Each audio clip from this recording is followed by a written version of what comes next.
Hello students, how are you all? I think you all are fine at home. In last class, we have studied about the something about the emperors who ruled the kingdom and how they conquered the lands and what are their economical and political culture that we have discussed here. Now we are going to study about old and new religions.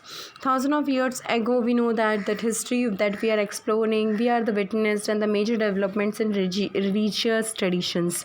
People believe in the divine was sometimes deeply personal, but more usually it was collective.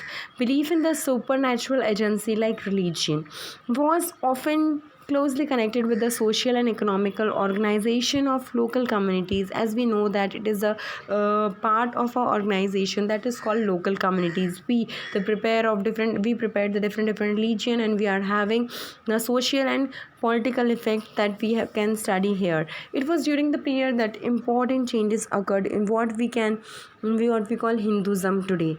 That is called Hinduism today.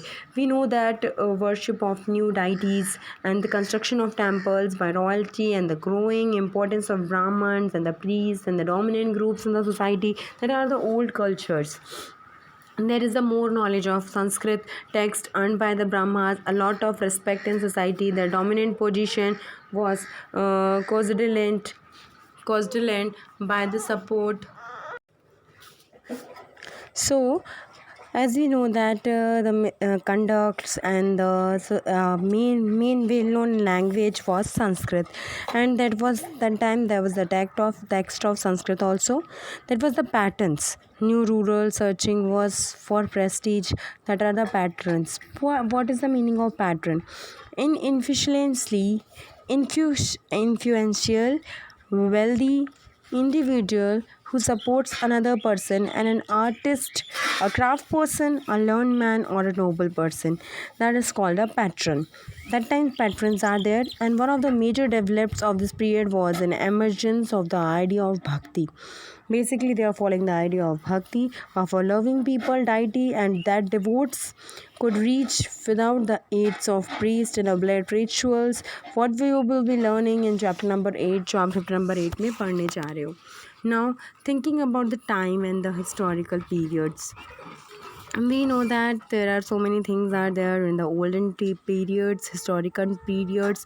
History is so much passes of years and the days, or a clock or a calendar. We can't count the history abnormally, but in social and economic organization, it is a person's transformation of ideas and beliefs. From past till now, there are so many changes. Segments, periods, and poses, shared characteristics. So many things are changed day by day.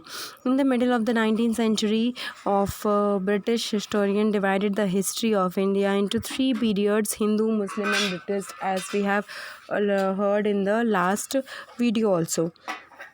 That it is a part of a religion. There is a three religion: Hindu, Muslim, and British. Few historians follow these periods, and today most of the people look for the economic and social factor of characterized system.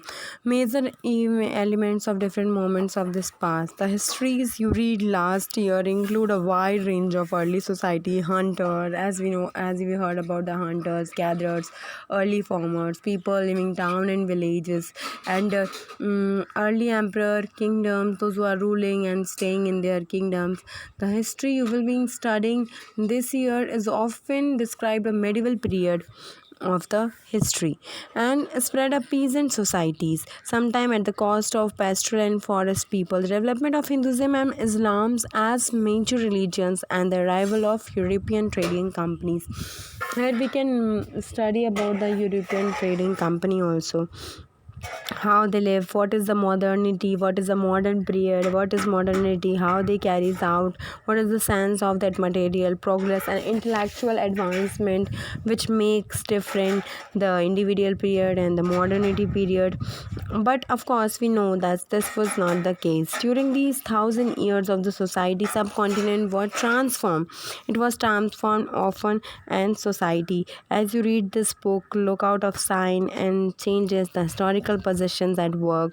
Whenever you can compare what you read in this book that for what you read last year, look out for changes and continuities wherever you can. Look at the world around you to see what else has changed or remained the same, what else is changed, what is still same, what are the main component. And last year you have studied something about the history, but this year you will know something else about the modern period, of the medieval period, and what was the difference in last years and now, that you can understand through this history book. So students, go through this video again and again. Thank you and have a great day ahead of you all.